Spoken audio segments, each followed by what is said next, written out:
कहानी की starting big mouth के बारे में बताते हुए होती है, जो कि एक गैंग माफिया ड्रग डीलर है। कोरियन इंटेलिजेंस उसको पकड़ने के लिए एक स्पेशल टीम बना रहे हैं। तो सीन शिफ्ट होता है और हम मेन कैरेक्टर पार्क को देखते हैं, जिसका सपना था बहुत अमीर आदमी बनना और एक अच्छा एडवोकेट बनना। और आज पार्क और उसकी वाइफ मियो की एनिवर्सरी है, जिसके लिए वो अपनी वाइफ को एक बड़े से होटल में पार्टी देता है, जहां उसके फादर इन लॉ भी शामिल थे। रेस्टोरेंट की शानो शौकत को देखकर तो मियो उल्टा पार्क को ही डांटने लग जाती है, क्योंकि उनकी फाइनेंशियल कंडीशन तो काफी ज्यादा खराब थी। लेकिन फिर पार्क उसको बताता है कि हॉस्पिटल में चल रहा मर्डर केस उसको मिल गया है, जिसकी वजह से अब वो बहुत फेमस हो जाएगा और तुम देखना मैं तुम्हें टीवी पर नजर आने लगूंगा। लेकिन तभी क्लाइंट की कॉल आ जाती है और केस के बारे में डिस्कस करने के लिए वो बाहर आ जाता है। अब होटल से बाहर जाते हुए उसको एक लेडी ड्रिंक ऑफर करती है और वो ड्रिंक पीते पीते आगे चला जाता है। लेकिन तभी उसको अचानक से चक्कर आने लगते हैं और उसका बहुत बुरा एक्सीडेंट हो जाता है।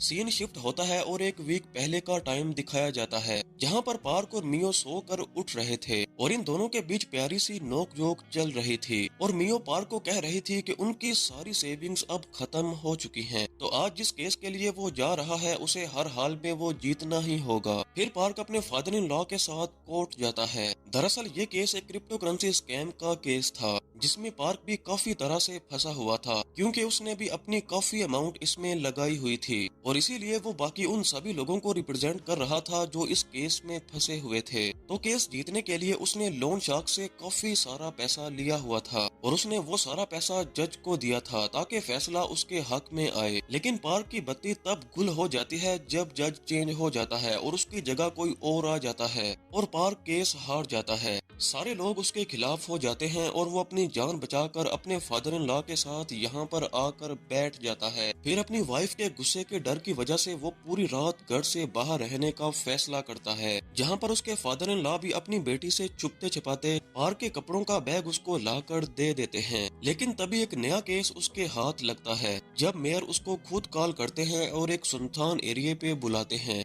और ये केस था हॉस्पिटल में हुए मर्डर का, जो कि अब काफी ज्यादा ट्रेंड पर है। उसमें हुआ ये था कि कार में डॉक्टर की लाश मिली थी और 3 सस्पेक्ट पकड़े गए थे, लेकिन किसी ने भी अपना जुर्म कबूल नहीं किया था। मेयर ये केस पार्क को देता है और कहता है कि मैं कातिल का मकसद जानना चाहता हूँ। अब पार्क पहले तो ये केस लेने से साफ साफ मना कर देता है, क्योंकि ये केस बहुत ही ज्यादा खतरनाक था और वो तीनों सस्पेक्ट जो पकड़े गए थे वो भी काफी ज्यादा डेंजरस और अमीर थे। लेकिन फिर मेयर उसको समझाता है कि अगर वो ये केस जीत गया तो वो बहुत फेमस हो जाएगा और पैसा तो बहुत आएगा। तो इसीलिए पार्क ये केस लड़ने के लिए तैयार हो जाता है और यहाँ पर मेयर उसको बताता है कि कार के अंदर की डैश कैम वीडियो भी गायब है। साथ ही हमें यह भी पता चलता है कि उन तीनों ने उसे अपने फायदे के लिए मेयर बनाया था, ताकि वो उसकी हेल्प ले सके और अपने गैर कानूनी काम करते रहें। अब मेयर उनसे तंग आ चुका था, इसीलिए अब वो उनसे जान छुड़ाने के लिए पार्क के पास आता है और उसको बहुत सारे पैसे भी दे देता है। इसके बाद जब पार्क उन तीनों से मिलने जेल में जाता है तो वो देखता है कि वो तो जेल में भी सुकून की जिंदगी गुजार रहे हैं। पार्क यहाँ पर उनसे उनके लॉयर होने के नाते मिलता है और बहुत ही चालाकी से लिसनिंग डिवाइस लगा देता है और बाहर आने पर उसको ये पता चलता है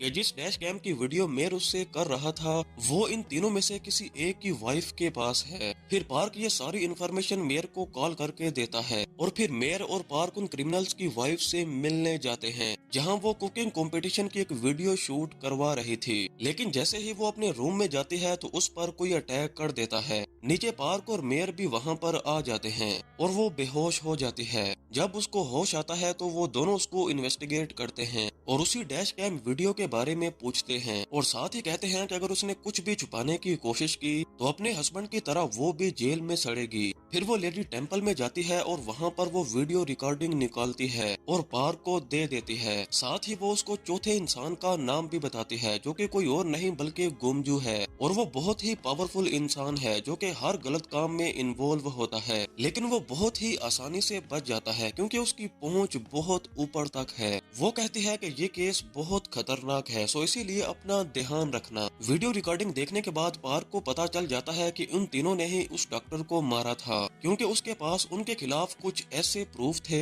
जो कि वो उससे मांग रहे थे, लेकिन वो दे नहीं रहा था।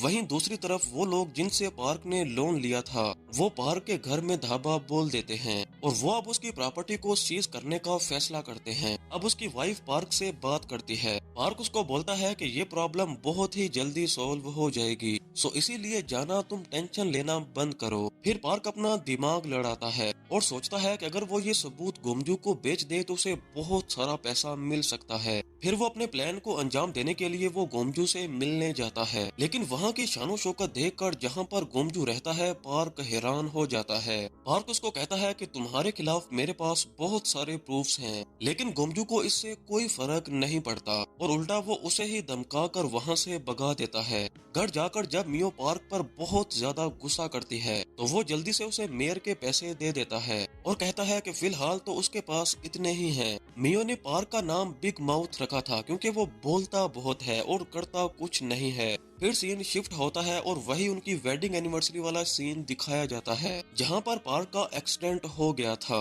लेकिन पार्क अभी भी जिंदा है। इसके बाद पास्ट के कुछ सीन दिखाए जाते हैं जहां पार्क और मियो दोनों कॉलेज में होते हैं, यानी कि ये दोनों कॉलेज टाइम से साथ हैं। जहां पर पार्क हमेशा से ही मियो को पसंद करता था और मियो भी उसे काफी सपोर्ट किया करती थी। ये सब कुछ याद करते हुए पार्क की आंखें हॉस्पिटल में खुलती हैं जहां पर उसके सामने मियो और उसके फादर रो रहे थे। लेकिन तभी यहाँ पर पुलिस आकर पार्क को ले जाती है क्योंकि उनका ये कहना था कि पार्क के ब्लड टेस्ट में ड्रग्स पाए गए हैं। फिर जेल से पार्क एक बार रिक्वेस्ट करता है कि वो मेयर से मिलना चाहता है। इसके बाद मेयर पार्क से मिलने आता है और यहाँ पर वो उसको बताता है कि उसे फंसाने वाला कोई और नहीं बल्कि गैंगजू है। सच जानने के बाद तो मेयर को पहले तो गुस्सा आता है कि पार्क पैसों के लिए गैंगजू से मिलने गया था और वो गुस्सा आकर उसकी हेल्प ना करने के लिए वहाँ से चला जाता है। वहीं दूसरी तरफ पार्क के ऑफिस में इन्वेस्टिगेशन करने के लिए पुलिस पहुंच जाती है जहां उनको बहुत सारा पैसा, ड्रग्स और गन्स मिलती हैं, जिससे ये साबित हो रहा था कि पार्क एक गैंगस्टर है। अब सारे लोग पार्क को बहुत ही बड़ा गैंगस्टर समझ जाते हैं, तो इसीलिए उसको एक बड़ी जेल में शिफ्ट किया जाता है जहां पर बहुत ही खतरनाक क्रिमिनल्स को बंद करके रखा गया था। फिर पार्क को उन्हीं तीनों वीआईपी क्रिमिनल्स के पास ले जाया जाता है जिनका केस उसे लड़ने के लिए दिया गया था।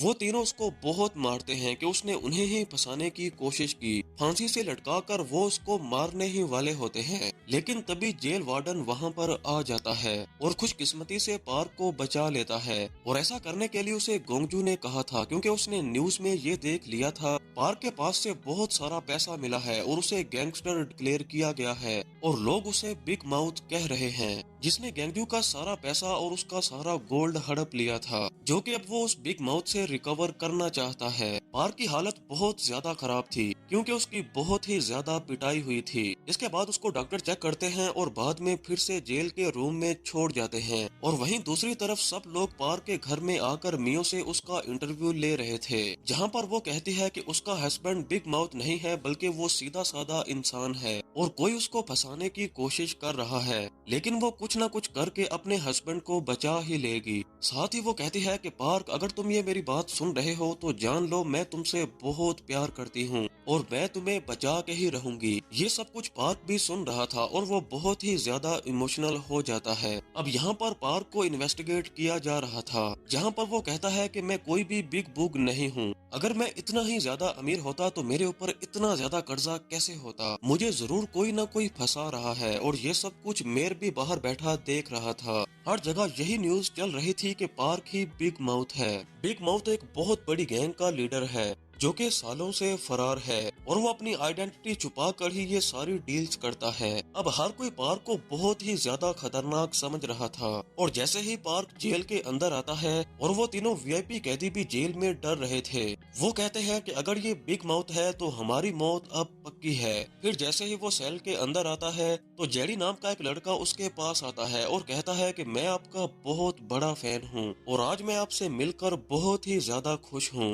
वहीं दूसरी तरफ गोंगजू उस इन्वेस्टिगेटर को बुलाता है जिसने पार्क की इन्वेस्टिगेशन की थी और वो उससे पूछता है कि क्या सच में पार्क ही बिग माउथ है, क्योंकि अगर ऐसा हुआ तो उसे उसकी हेल्प चाहिए, क्योंकि वो अपना सारा पैसा उससे वापस लेना चाहता है और इसके बदले में वो उस इन्वेस्टिगेटर को भी बहुत सारा पैसा देगा और उसकी जिंदगी भी संवार देगा। लेकिन यहाँ पर अभी भी ये कंफर्म नहीं था कि पार्क ही बिग माउथ है और वो इन्वेस्टिगेटर कहता है कि मैं हमेशा आपका ही साथ दूंगा। जैसे ही गोंगजू वहां से जाता है तो वो इन्वेस्टिगेटर मेयर से जाकर मिलता है, जहां वो उसको बिग माउथ की और उसके सारे वीआईपी कस्टमर की डिटेल देता है जो कि उसके साथ में ड्रग डीलिंग किया करते थे। जहां पर हमें ये समझ आ जाता है कि मेयर ये सब कुछ इसलिए कर रहा है ताकि वो गोंगजू को बता सके कि वो खुद के दम पर मेयर की पोस्ट पर आया है, ना कि गोंगजू के पैसे और उसकी पावर की वजह से। वहीं दूसरी तरफ मियो को भी समझ आ जाता है कि पार्क को उसी हॉस्पिटल वाले केस की वजह से ही फंसाया गया है, क्योंकि वो लेडी भी गायब है जिसने उसकी ड्रिंक में ड्रग्स मिलाए थे। वहीं जेल में भी किसी को यकीन नहीं होता कि ये बिग माउथ है, क्योंकि वो एक आम सा सीधा साधा वकील है। यहाँ कुछ कैदी आपस में बात करते हुए कहते हैं कि बिग माउथ के पीछे तो एक बहुत बड़ा चूहे का टैटू बना हुआ है और कुछ लोग उसको बिग माउथ कहते हैं और कुछ लोग उसको बिग माउस कहते हैं। वहीं कुछ लोग कहते हैं कि बिग माउस एक लड़की है जो कि बहुत ही ज्यादा बोल्ड है। लेकिन तभी वहाँ पर एक और कैदी होता है जो बहुत ज्यादा गुस्से में आ जाता है, क्योंकि हर जगह सिर्फ बिग माउथ की तारीफ ही हो रही थी और वो गुस्से में जाकर पार्क का खाना फेंक कर उसको मारने लगता है। अब ये सब कुछ जेल का वार्डन देख रहा था और वो जाकर पार्क को बचा लेता है और उसे एक दूसरे रूम में ले जाकर बहुत सारा खाना देता है और इसके बाद वो उसे एक जेल में बंद कर देता है, जहाँ पर पार्क अपने पुराने पलों को याद कर रहा था, जहाँ पर वो सोच रहा था कि मियो कैसे हर प्रॉब्लम का सोल्यूशन इतनी जल्दी ढूंढ लेती थी। वो अपनी फैमिली के साथ बिताए हुए पलों को याद करके बहुत रो रहा होता है। वहीं मियो भी अपनी फैमिली फोटो देखकर रो रही थी और वो खुद से कहती है कि उसे हर हाल में अपनी इन्वेस्टिगेशन शुरू करनी होगी, जो कि वो कहीं और से नहीं बल्कि उसी हॉस्पिटल से करेगी, क्योंकि वो मर्डर केस उसी हॉस्पिटल का था। वहाँ पर वो नर्स का इंटरव्यू देने के लिए आई हुई थी, जहाँ उसका इंटरव्यू कोई और नहीं बल्कि मेयर की वाइफ जोई ले रही थी, जो कि इस हॉस्पिटल की हेड थी। वो मियो की क्वालिफिकेशन और उसकी बातों से काफी इम्प्रेस हो जाती है और उसे जॉब पर रख लेती है। फिर जब ये बात पार्क को पता चलती है कि उसके चक्कर में ही मियो ने हॉस्पिटल ज्वाइन किया है और वो वहाँ पर सबूत ढूंढने के लिए गई है, तो पार्क मेयर से कहता है कि वो अपनी वाइफ को डिवोर्स दे देगा ताकि वो अपनी जिंदगी जी सके और मेरी ही फिक्र में मरती ना रहे, क्योंकि अब हर कोई यही मान रहा है कि पार्क ही बिग माउथ है और जो भी बिग माउथ की वाइफ होगी तो ऑब्वियसली बात है कि लोग तो उसको जीने ही नहीं देंगे। फिर पार्क के कुछ सीन दिखाए जाते हैं जहाँ पर ये दोनों कॉलेज में थे, जहाँ पर वो 3 बार फेल हो चुका था और उसके पास अब मजीद पैसे भी नहीं थे, जहाँ मियो उसकी हेल्प करना चाहती है लेकिन पार्क ये एहसान लेने के लिए तैयार नहीं था। पार्क उसको कहता है कि मैं अपनी गर्लफ्रेंड से पैसे नहीं ले सकता, लेकिन मियो उसको कहती है कि ठीक है फिर हम शादी कर लेते हैं और फिर तुम अपनी वाइफ से पैसे ले लेना, यानी कि मुझसे। फिर कुछ टाइम बाद ही पार्क लॉयर बन गया था और उसने मियो को प्रपोज किया। वो कहता है कि अब तुम मुझसे शादी कर सकती हो, अब मैं इस काबिल हूँ कि तुम्हें संभाल सकूं। ये सारे पल याद करके पार्क बहुत ही ज्यादा रो रहा था। इसके बाद वो मियो के लिए एक नोट लिखता है जहाँ पर वो कहता है कि मैं सुसाइड करने वाला हूँ, लेकिन तभी एक कैदी उसको कहता है कि बेटा तुम्हारी एज बहुत लंबी है, तुम इतनी आसानी से मरने वाले तो नहीं हो। फिर पार्क सोचता है कि वो तो जेल में है और मैं अपनी जान क्यों लूं, जबकि यहाँ बहुत से लोग हैं जो मेरी जान लेना चाहते हैं। तो वो अपने प्लान को अंजाम देने के लिए एक कैदी के पास जाता है। वो उसके ऊपर खाना फेंकता है और कहता है कि तुम मुझे मारो। यहाँ पर इन दोनों की फाइट हो जाती है और पार्क उसको एक पंच मारता है जो उसको इतनी जोर से लगता है कि वो बेहोश हो जाता है। ये सोचकर सभी कैदी डर जाते हैं और कहते हैं कि शायद यही बिग माउथ है, लेकिन तभी एक दूसरा कैदी जो उससे भी ज्यादा खतरनाक था वो आता है और पार्क सोचता है कि हाँ ये मुझे मार सकता है। वो उसके पास जाता है और कहता है कि तुमने अगर अपनी माँ का दूध पिया है तो फिर मुझे मारो, लेकिन यहाँ पर प्रैंक हो जाता है। वो अपनी मोम का नाम सुनते ही रोने लगता है और ऐसा क्यों हुआ ये तो आपको आगे पता चल ही जाएगा। यानी अब पार्क का ये प्लान भी फेल हो चुका था। इसके बाद पार्क को पता चलता है कि आज किसी कैदी ने जेल से भागने की कोशिश की और पुलिस ने उसको पकड़ के मार दिया फिर पार्क सोचता है कि अगर वो भी यहाँ से भागने की कोशिश करेगा तो शायद वो भी मारा जाए, और इसीलिए वो रात के टाइम जेल से भागने की कोशिश करता है जब सब लोग सो रहे थे। और ये सब कुछ जेल का वार्डन देख रहा था और उसे बहुत ज्यादा गुस्सा आता है, और वो ये नहीं जानता था कि ये पार्क है। इसीलिए वो अपनी सारी सिक्योरिटी को बेच देता है और कहता है कि इसको मार दो। अब पार्क जेल से भागने ही वाला था और जेल वार्डन को बिल्कुल भी पता नहीं था कि ये बिग माउथ है, और वो अपनी सिक्योरिटी को कहता है कि इसको शूट कर दो जल्दी से। जब वो लोग उसको शूट करने ही वाले होते हैं और वार्डन देख लेता है, अरे बाप रे ये तो बिग माउथ है, और वो जल्दी से अपने सारे ऑफिसर्स को उसको शूट करने से मना कर देता है और फिर से पार्क को उठाकर उसी सेल में डाल दिया जाता है। जेल वार्डन गैंगचू को कॉल करता है और कहता है कि पार्क ने आज ये सब कुछ किया है। गैंगचू उसको बोलता है कि ये मेरे लिए बहुत इम्पोर्टेंट है, सो इसीलिए इसको कुछ भी हुआ तो तू नहीं बचेगा, और अगर तुमने मेरा काम अच्छे से किया तो बच्चे मैं तुम्हें बहुत पैसा दूंगा।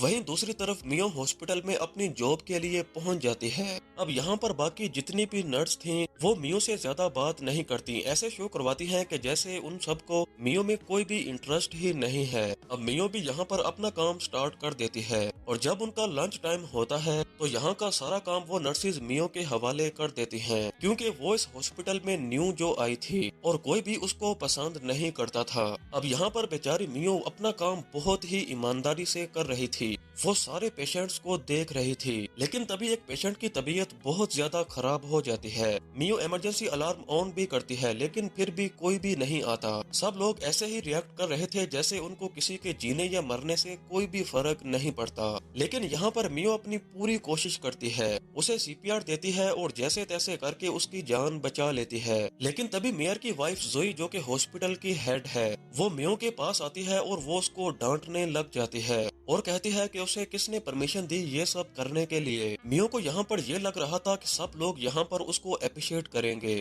क्योंकि उसने एक पेशेंट की जान बचा ली, लेकिन यहाँ पर तो सब कुछ उल्टा ही हो गया था। फिर वो हेड नर्स उसको डांट कर यहाँ से चली जाती है। इसके बाद एक नर्स मियो को कहती है कि ये सब लोग तो वैसे भी मरने ही वाले हैं, इनकी फैमिलीज को इनकी कोई भी फिक्र नहीं है, सो इसीलिए तुम इनकी माँ बनने की कोशिश ना ही करो तो अच्छा है। पहले तो मियो को कुछ भी समझ नहीं आ रहा था कि ये बात किस बारे में हो रही है। वो नर्स मियो को कहती है कि तुम्हें जितना भी काम दिया जाए बस उतना करो, अपना खुद से कुछ भी ना करो। फिर जब मियो लंच कर रही होती है तो वो देखती है कि उसके सामने वाले टेबल पे एक स्टाफ मेंबर लेडी को साइन करने के लिए कह रहा था। वो कहता है कि वैसे भी तो पेशेंट मरने ही वाला है और तुम मेडिसिन का बिल नहीं पे कर पाओगी, तो इसीलिए इस डीएनआर ऑर्डर को साइन कर दो। मियो को ये बात बहुत ही ज्यादा अजीब लगती है और घर जाकर वो अपने फादर और मेयर से बात करती है, जहाँ पर वो कहती है कि जो डॉक्टर मारा गया है उसका जरूर कोई ना कोई कनेक्शन उन मरीजों के साथ भी है। लेकिन तभी मेयर मियो को वो डिवोर्स पेपर देता है जो कि पार्क ने उसको भेजे थे। वो बहुत ही ज्यादा उदास हो जाती है और उसको गुस्सा भी आ रहा था। वो कहती है कि पार्क को क्या लगता है कि मैं इतने मुश्किल टाइम में उसको ऐसे ही छोड़ दूंगी, मैं उससे बहुत ज्यादा प्यार करती हूँ, सो इसीलिए मैं मर जाऊंगी लेकिन उसको छोड़ूंगी नहीं। वहीं दूसरी तरफ जेल वार्डन बहुत सारे पैसों को गिन रहा था और कहता है कि ये पैसे तो बहुत कम है, मेरी फैमिली का तो इनसे गुजारा ही नहीं होगा।